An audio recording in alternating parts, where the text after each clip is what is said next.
record. There we go.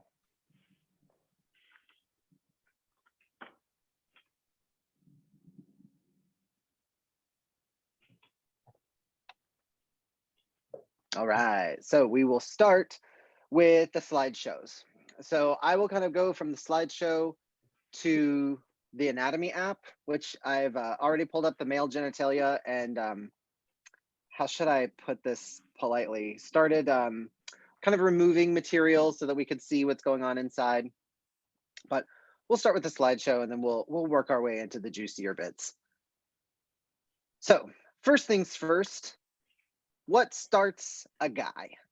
Well, it starts with sex differentiation, which occurs after fertilization when the sperm delivers its genetic material to the egg.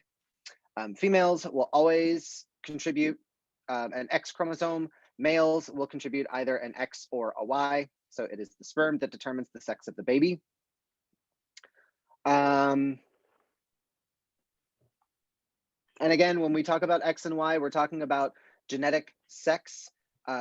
In biology and in sociology, we do draw a distinction between biological sex and gender, which is a performance in society. You perform your gender. Sex is the biological chromosomal aspect.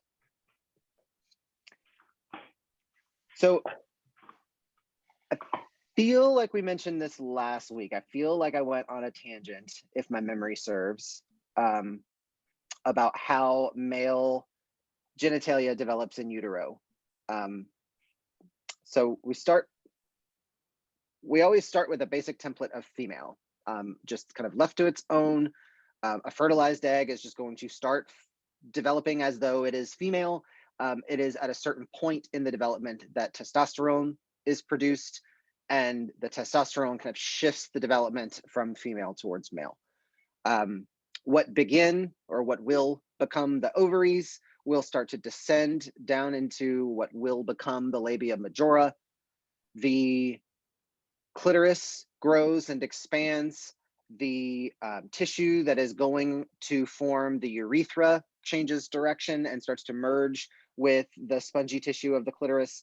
Now remember, guys, we're using these words like labia and clitoris, talking about the final product. We're still not there yet. We're talking about tissue that would have become one thing is instead becoming another, right?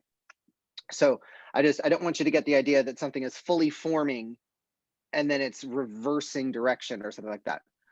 But the ovaries will become the testes, the clitoris will become the penis, the labia majora will close around the testes and descend to become the scrotum. The final kind of suture seals up, giving you that nice little seam running across the scrotum.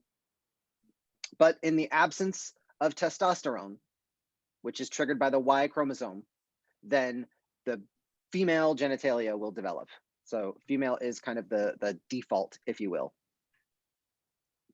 Now, other than the sexual organs, male and female bodies are remarkably similar to each other. Musculature, skeletal development, all of that stuff is pretty much the same until we hit puberty. And this is, of course, where all of our differences start to come about. Puberty is triggered usually somewhat earlier in females than in males, although we are seeing a trend of puberty developing in females earlier and earlier in the United States. Generally somewhere between the ages of 8 and 13 years old, although we are seeing girls as young as 7.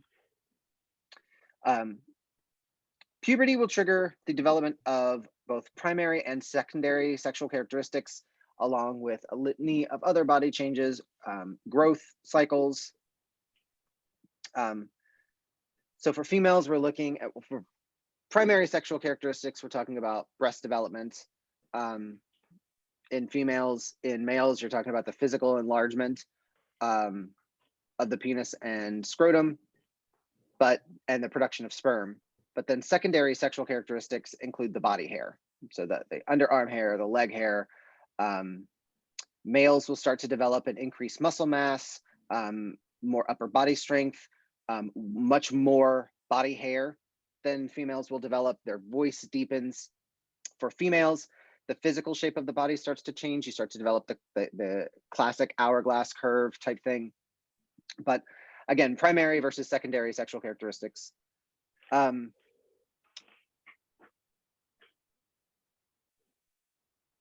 GnRH is the hypothalamic hormone that is secreted.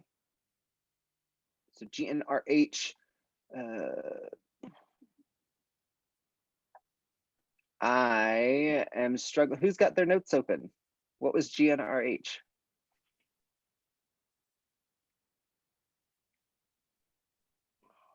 Anybody? I don't think it's spelled not out listed? in our notes. Cool that I don't feel so bad for not remembering it. It's just they expect us to know what it means. Nah, GnRH is usually going to be sufficient for us. So it's secreted in the hypothalamus, and it causes an increase in LH, which was luteinizing hormone, and FSH, which is follicle stimulating hormone, by the anterior pituitary in puberty. So the hypothalamus releases GnRH. That goes to the anterior pituitary. The anterior pituitary then produces LH and FSH, luteinizing hormone and follicle stimulating hormone. Both of those hormones are used in both sexes. In females, it relates to the ovulation and menstrual cycle, and men, it relates to sperm development. So the male reproductive system, we have the external organs, the penis, divided into a root, body, neck, and head. The foreskin or prepuce is what is removed during circumcision. So you may or may not have one. Please keep that info to yourself. The urethra is in the center. It is surrounded by highly vascular, meaning it gets a lot of blood flow. There are a lot of blood vessels. Spongy tissue, which means it can absorb a lot of fluid, just like a sponge. You guys ever seen those little tiny toy dinosaur sponges? They come in like little pills or something like that, and then you put them in water and suddenly they swell super big. Yeah, you get the idea. So the spongy tissue will fill with blood, causing an erection.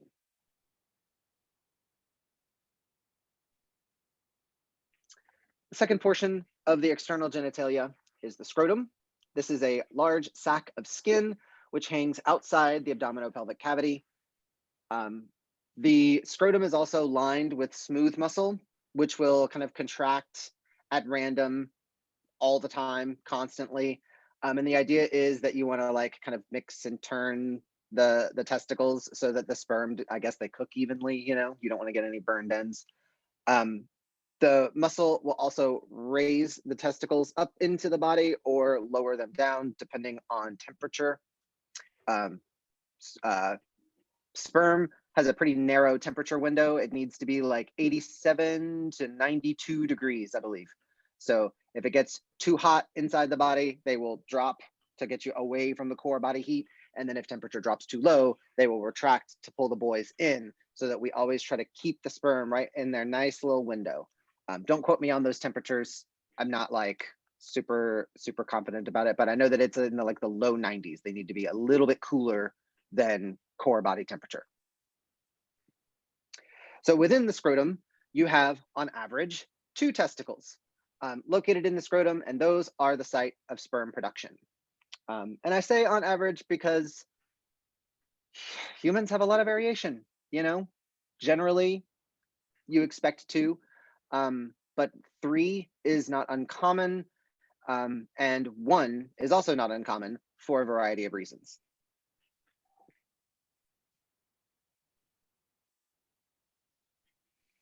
So within the testes, sperm are being developed. Sperm are very unique among human cells.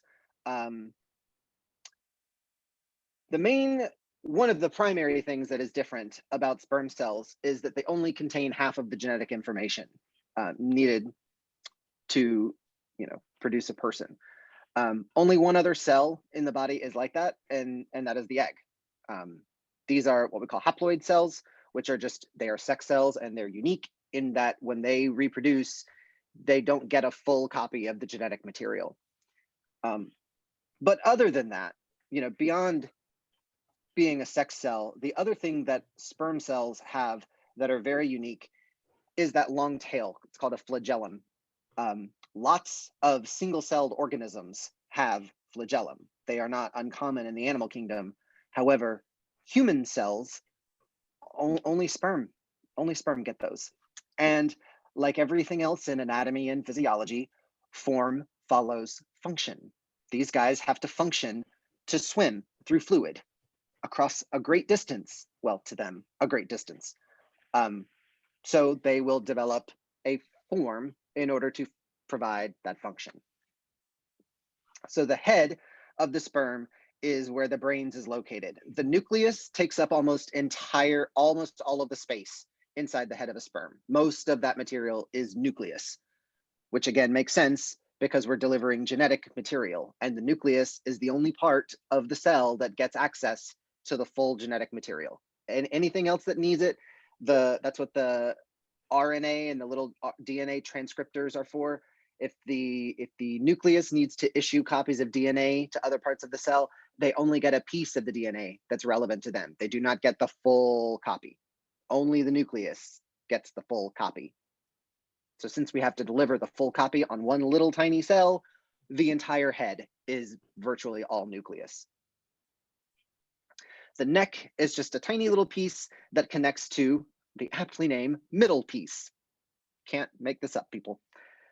So the middle piece has a spiral shape around it. That's a long mitochondrion, one big energy producer, which is going to convert chemical energy into potential energy in order to actually turn the tail, right? We have to produce an actual rotary motion in order to get the tail spinning.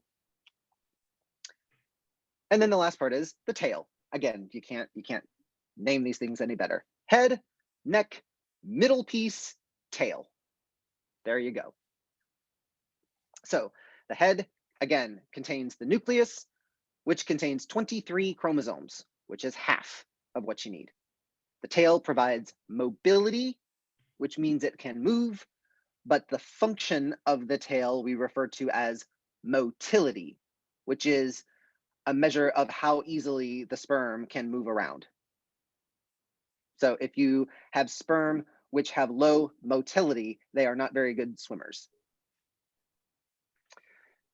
So for sperm production is stimulated by follicle stimulating hormone, same as in females, and testosterone. A male will produce somewhere between 20 and 100 million sperm per milliliter of semen, and you usually will ejaculate 2 to 5 milliliters per ejaculation. So 200 to 100 times 2 to 5. So we're looking on the upward ends of 500 million sperm, on the low end 200 million sperm. Wait, no, 40 million sperm. I can't do math. 40 to 500 million sperm per ejaculation. That's quite a lot. So semen is the total fluid that comes with ejaculation. Semen is the mixture of sperm and fluid from accessory glands. So the fluid that comes out is not just sperm. Sperm is just a big part of it. The sperm are produced in the testes inside of ducts, which are just tubes. Ducts is just a fancy word for tubes, within a structure called the epididymis. Say it with me, epididymis. Epididymis. That is a coiled tube that receives sperm from the seminiferous tubules. And there is the epididymis, that U-shaped structure on the right-hand side. So the tiniest little tubules within the testicles will start to produce them, and they kind of move along as they get more and more mature. And then by the time they're almost ripe, they should be leaving the testicle, going up through the straight tubules into the head of the epididymis. They are completing their maturation as they move down. And then by the time they are in the tail, they should be ready soldiers, ready to go. They don't live for an exceptional amount of time though. So, the soldiers that are waiting for too long, they tend to die, but they're quickly replaced. It's a never-ending pipeline.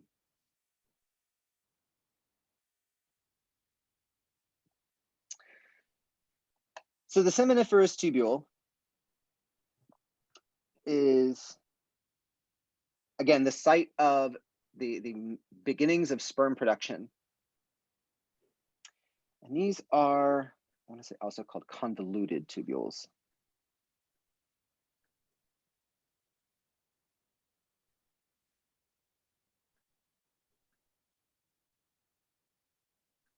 Nope, I was confusing those. Convoluted tubules are not from the same organ. There we go.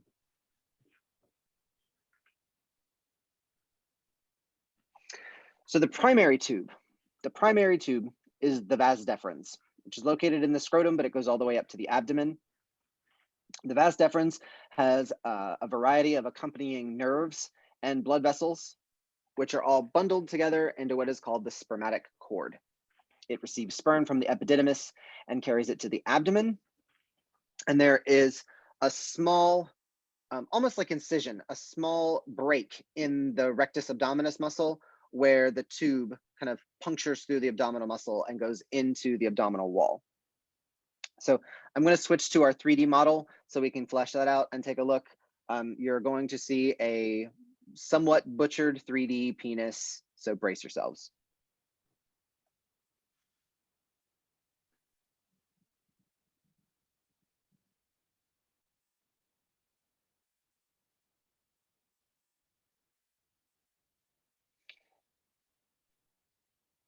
So there is the spermatic cord, and you can see how it literally kind of punctures through the rectus muscle.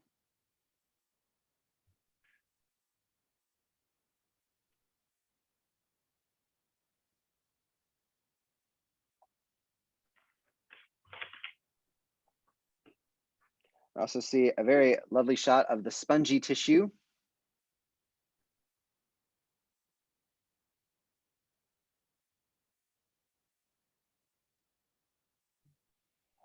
And we can start removing layer by layer the scrotal tissue. So here we have the external spermatic fascia, which just wraps and bundles the whole deal together. Next, we will have the cremaster muscle. And you, again, cannot make this up. The cremaster muscle is the one that contracts for ejaculation. A better name has yet to be found. Next, we have the internal spermatic fascia. So another fascial layer.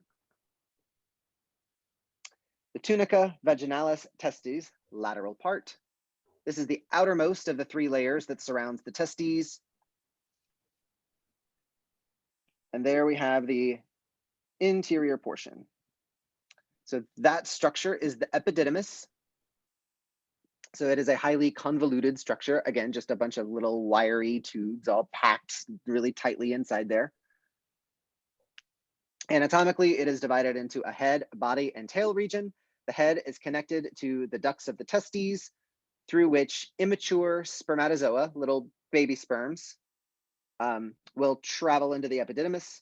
Distally, the tail is continuous with the vas deferens. So they will mature on their way. Little babies are made in the testes. Little babies are shipped up to the epididymis. They mature on their way down. And when they are finally mature, they are ejaculated through the vas deferens. Good stuff. Anita, you seem perplexed. Nope, I'm good. Okie dokie. So, since we're talking about the vas deferens, this is what a vasectomy is. So the vas deferens, they do a cut and cauterize. They snip and burn off the thing. So the testes will continue to produce sperm. They just get to the front of the line in the epididymis, and then they just die there of old age, and they just keep being replaced. The sperm cannot get released because the tube has been burned off.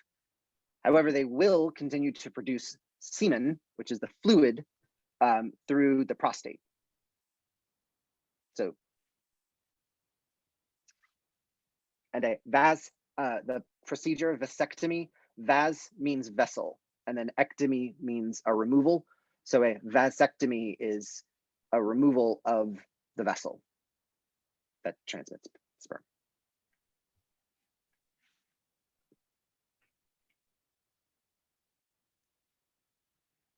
So, other ducts, we have the urethra, travels from the urinary bladder through the penis to the exterior. This is the common passageway for seminal fluid as well as urine.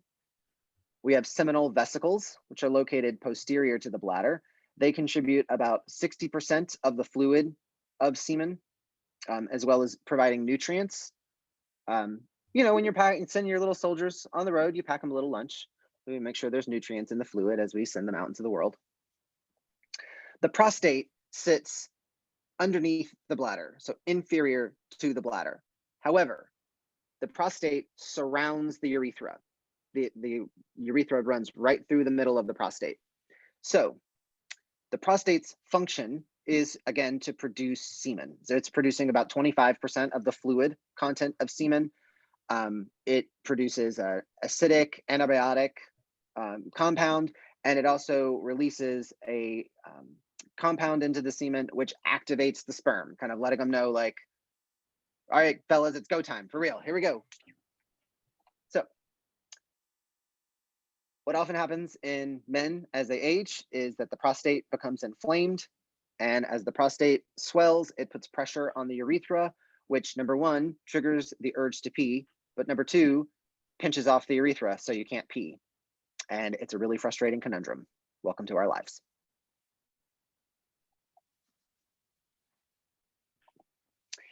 So inferior to the prostate gland, we have yet another one called the bulbourethral gland. The bulbourethral gland produces a thick alkaline mucus, which cleanses and lubricates the urethra.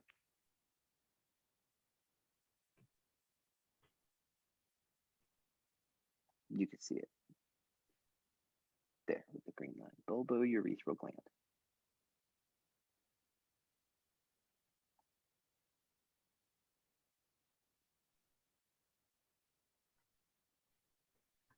So there's a few more pictures, but I got better pictures.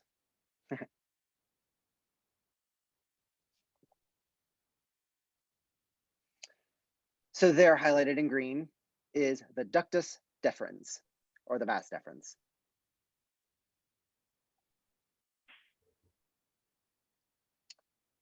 And so we can see that the sperm is going to be carried up and over the hip bone before turning kind of posteriorly and heading across the pubic bone backwards into the abdomen,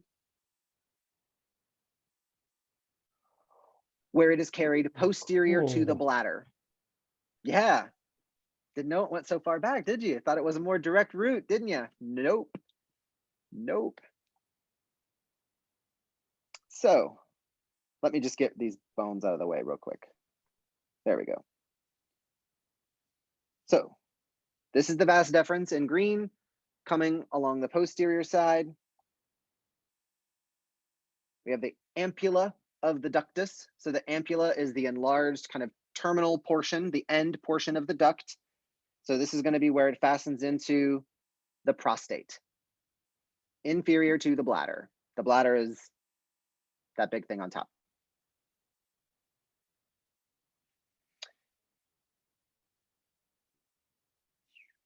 So the bladder will empty.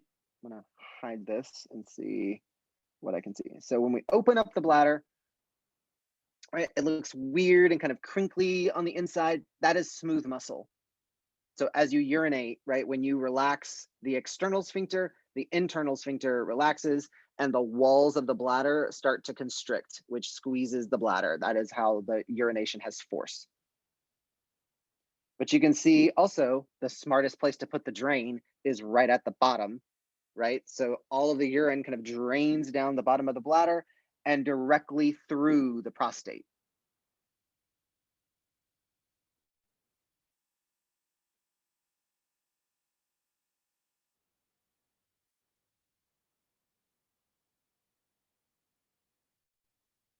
And again, I'm kind of like cutting and carving this thing up because I'm wanting to show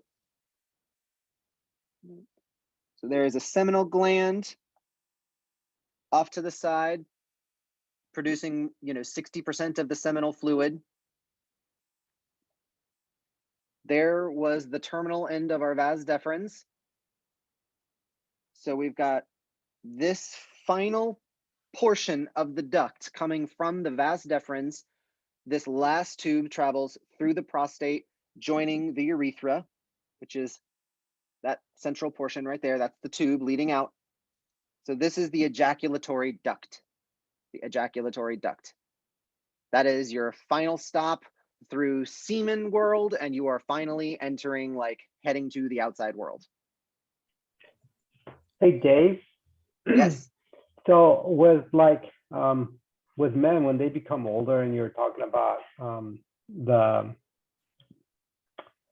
having the difficulty urinating and whatnot. Yeah. They use a terminology that's not really accurate when they operate on men, that they remove the not the bladder, God, my mind just went blank. The prostate. They really don't remove it. You can't remove the muscle. What they do actually, and I know this for a fact, is because my dad had it done about 5 years ago. And what they do is they just carve that out. They just kind of like an avocado. They just carve it all out. That way you don't get that sensation that you got to go, and it blocks it. So they just carve it out. That's all they do, because they can't remove the prostate. That's So I'm guessing they go in through the urethra. And they put you out for this. Oh, right? yeah, he was completely out. Okay. No, but that to me, it was like, I finally asked the doctor, are you gonna go in there and remove his prostate? And he kind of laughed about it. He says, no, that's just the terminology, slang word that people use. So what we really do is he actually had a model there that was kind of cool. He showed me and my sisters what they were going to do. And it's like, oh my God. It seems to me like it would be a really good place for a stent, right? Like a cardiac stent. But again, for something like this that needs to fully close and then open and then close fully again, maybe a stent isn't really the best option. This is why I'm researching. The other thing that they do also at the beginning is, like you mentioned, the stent. What they do is they, instead of carving it out, every now and then with some patients, what they do is they drill holes through it to help relieve the pressure. And that usually has a tendency to work, but in some cases, the doctor was saying 7 out of 10 men, you have to remove the prostate, and they go in there and they carve it out. So it's like, oh, okay, thanks for letting me see a preview of what's going to happen. Yeah, man. And so you leave us thinking here, like, what can I do for prostate health? Like, is there something I should be eating, or like, yeah. I mean, I don't know. Well, the thing is that he said was just, for men, just go in and do your periodic prostate check, every so many years, once you reach a certain age, to make sure that it's healthy and whatnot. When do they recommend that now? 50? 50. Good to know. Yeah. Good to know. All right. So I think we've covered all the major structures, but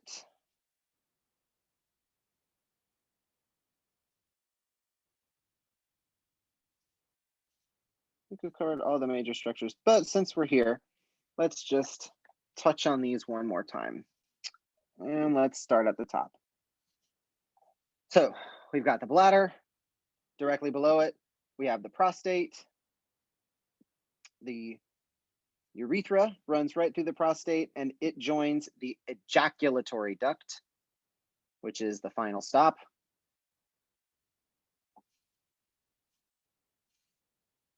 Also along in here, you can see how you've got 2 trails merging into one.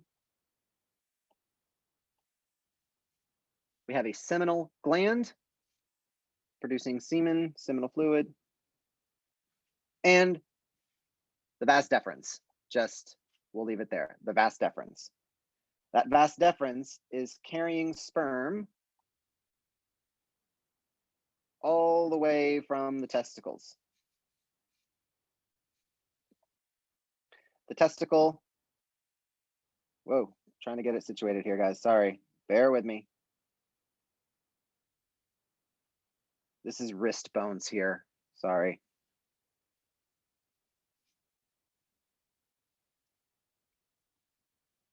Okay, vas deferens. Vas deferens, leading from the epididymis, which is collecting immature sperm produced in the testes. There you have it, folks.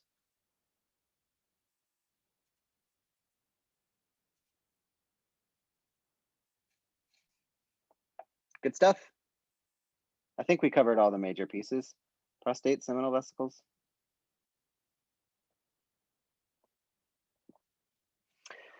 All right.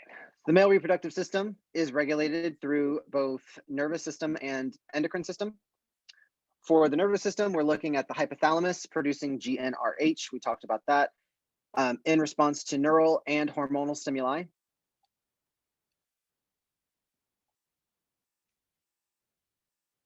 So the hypothalamus triggers the release of hormones, which begin sperm production and sperm development based on stimuli from both other hormones as well as stimuli from the brain. Parasympathetic and limbic system will generally play a role in sexual arousal. This is going to be for women as well, right? Parasympathetic, rest and digest. Limbic system is your pleasure system. Limbic system is the pleasure system. So all things pleasure, sex, food, love, affection, hobbies. Sympathetic nervous system is responsible for orgasm. So again, you got to get your heart rate up, right?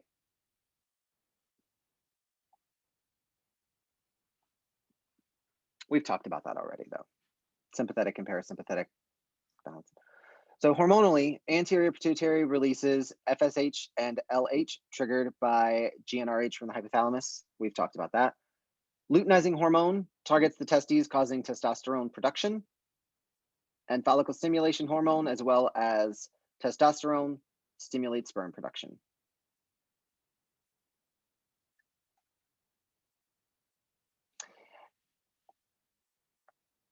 And folks, I know it's only been 35 minutes, but that's the whole thing. That's everything about the male reproductive system that we need to know.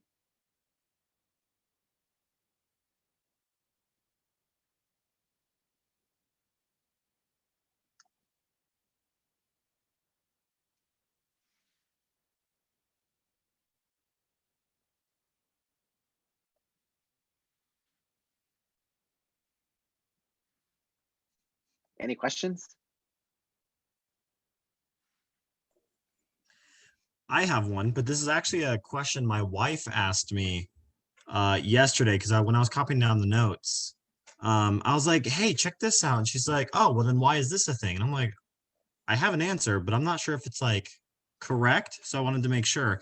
So I was pretty much telling my wife that the penis was just like filled with nothing but like spongy tissue, and when it fills up and everything, she's like, "Well, if it fills up like a sponge, then why isn't it soft? It's hard.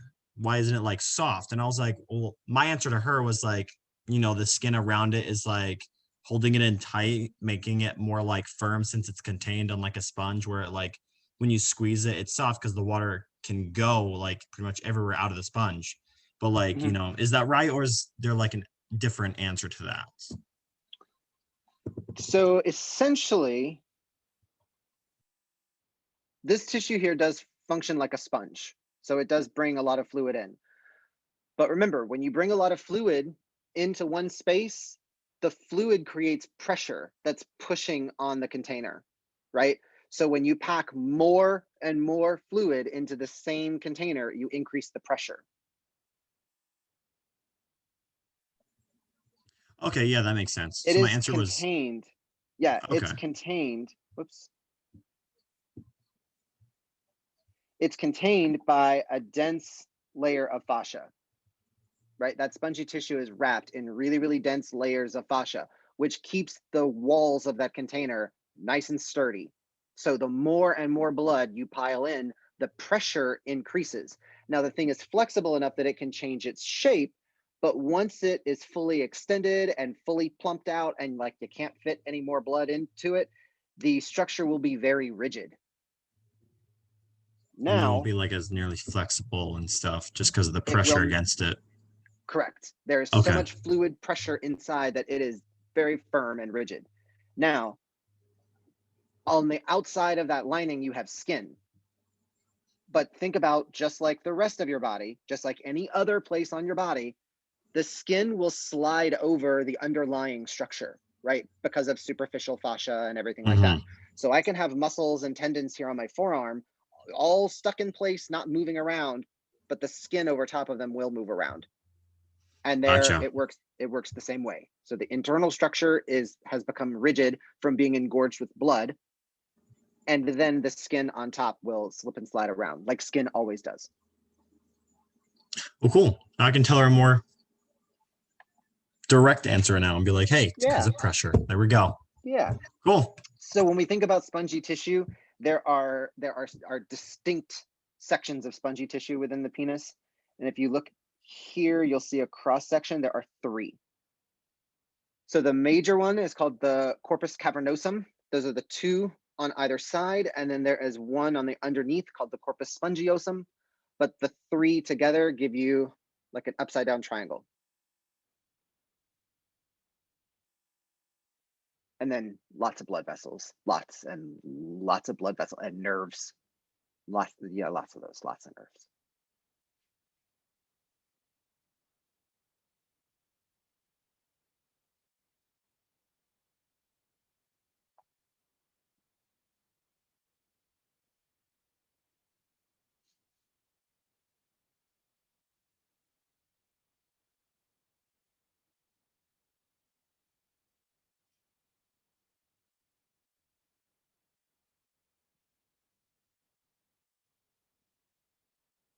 That's too much. I can't look at that.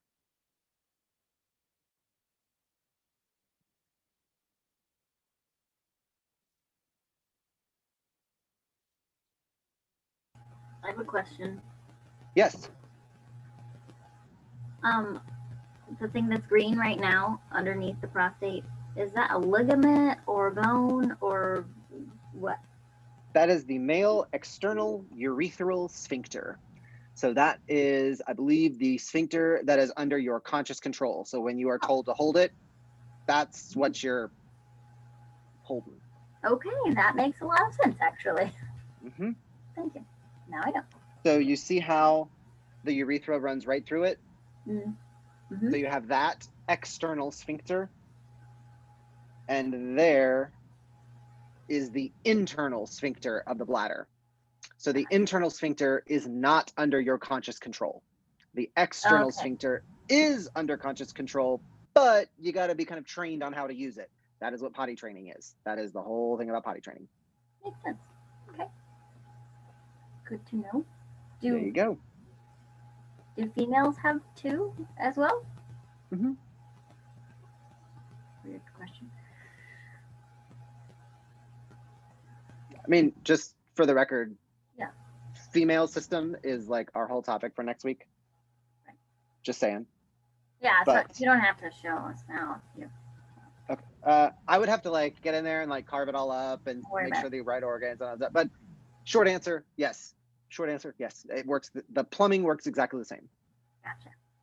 Like other than I mean, I know that the male like reproductive organs, everything else really works pretty much the same. Right. The male urethra is longer than the female. Yes. I know that, but that's about it. Yes. Well, the female urethra is there. Okay. So the female urethra only needs to be about 1 inch or 2 long, and males will be Uh-huh. as long as you want, depending on where you measure from.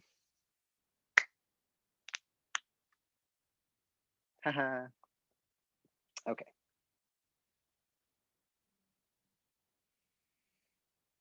All right, guys. Well, I apologize for the class being so short, but this is the whole lesson for today. Male reproductive system. If we do not have any more lingering questions or curiosities before we move on, endocrine quiz should be due sometime soon. That was quiz. It counts for quiz 3 and 4. Once we finish, we're done with male reproductive system. Next week is female reproductive system, and then quiz 5 is over both reproductive systems. I guess quick. Go ahead, Sorry, Reg. generic. How does this pertain, or what's the thought behind us understanding this? Really, in theory, The thought behind this is that a survey of human anatomy and physiology is not complete without every major organ system. So just like we've dedicated time to skeletal and muscle, which is more relevant to us, we do want to include reproductive systems. It's thing in massage school. We always talk about reproductive system, and it's always really short. Okay, makes sense. Yeah. I had a You question. might get a reproductive system question on the NBLEX. It is totally possible, because this is solidly in the realm of anatomy and physiology. So we can't skip over the reproductive system. We got to talk about it. Gotcha. Yeah. I had Olivia? a question. Are we going to have a week 11 for this class? The week 11 is going to be the final. I do not believe that we are going to have a class. Okay. Okay. I just want to Just make the sure that final the will be Monday of due. week 11 is like, we are done with the class that Monday. So like I need everything turned in by that day, final exam and everything by that day. Okay. Just to clarify, our week 5 or reproductive quiz is due before the 23rd. Is that right? Let me double check.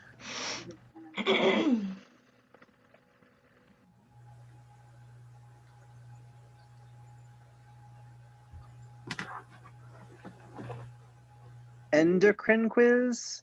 No, the reproductive one. Oh, sorry. Yeah, endocrine is due by next week. And the other one? Reproductive quiz will not be available until next week after class, and it will close August 23rd. Okay. August 23rd is next week after class. Right. Today's the 16th. Thank you. Someone tell me what today is.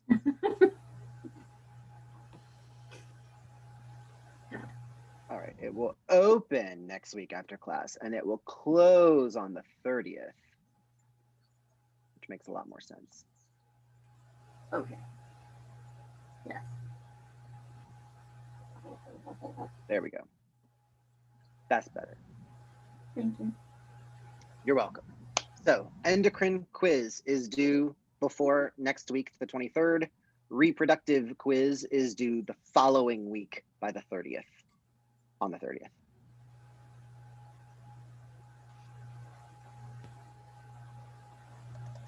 Very good. I had Just another glad we got that question, straightened out. but it can be right after class. Okay. So to confirm, our last day in class is the 30th. Oh, I thought it was the 7th. Oh, Now I'm confused. Can you clarify that, please? So yeah, the week 10 is the final, but since our last day is Labor Day, we can put that off until the 7th. But again, the last day of class is the final exam. Like if we were in the classroom, the last day of class, you come in and take the exam. So there's no like lesson plan or anything like that. So my intention is by September 7th, the day after Labor Day, 7th. the 7th, that's the day that the final exam is due. And that's the last day of class. It's done. Done. So I mean, like, when we have a Zoom call together, No. when's that last day? That would be week 9 on the 30th. Okay, just making sure. Yeah. So we don't have actual Zoom on the 7th? No, The because 6th. that's the day of the final exam. That's the last day of class. Okay. So, I mean, unless you want to all sit on a Zoom call and have me on one side of your screen and the final exam on the other, and we all sit here and take the final exam together. A little weird. I'm gonna be in Yeah. Disneyland. Sorry. Yeah, so So Yeah, I mean, if you want to come those- on, like, Just take us with Big you. Thunder Mountain with me, I guess. But Yeah, I do. Can we go? yeah, but no, I don't Sounds have a great. Zoom meeting scheduled for. I do not have a Zoom meeting scheduled for the final week of class. okay, thank you. Yes, I'm not saying you don't have work to do. Good stuff. Yes. All right. Well, guys. Oh, one more thing. One more thing before we leave. Sorry, one more thing. I have sperm model. Bam.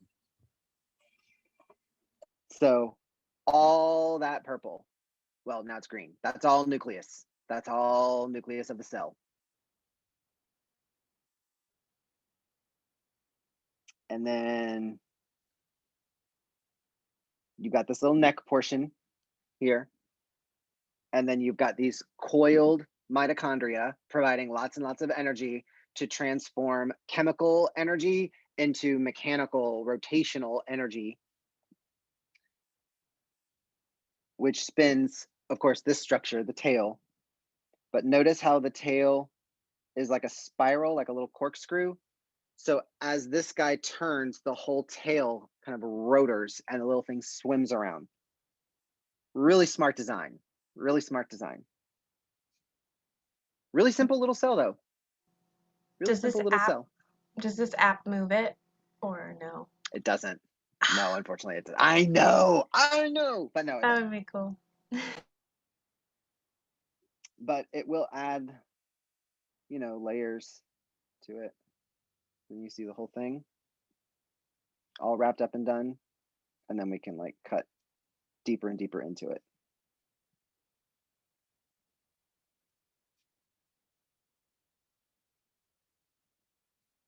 It's still super cool though. I mean, that's cool. I don't care who you are. That's cool. That was all. So when the sperm fertilizes the egg, these structures in the egg get triggered when it gets fertilized, and they all start to like merge together, which blocks off the egg from being fertilized by another sperm cell because like it's already done. But what it also does is seals the head of the sperm, which contains all the DNA and all that fun stuff, in the cell wall or the cell membrane. The tail gets broken off. So the tail just detaches and just the head remains. And then the head and the nucleus of the egg cell now, because they each have a half a copy, once they can put the two halves together to make a full copy, now you have a fertilized egg. But I also have a model of the female cell, and we'll look at that next week. Good stuff. That's good stuff. All right. Okay, you guys have a good afternoon. I'll see you guys next week. Thank you. Bye, Dave. Thanks. Thank you.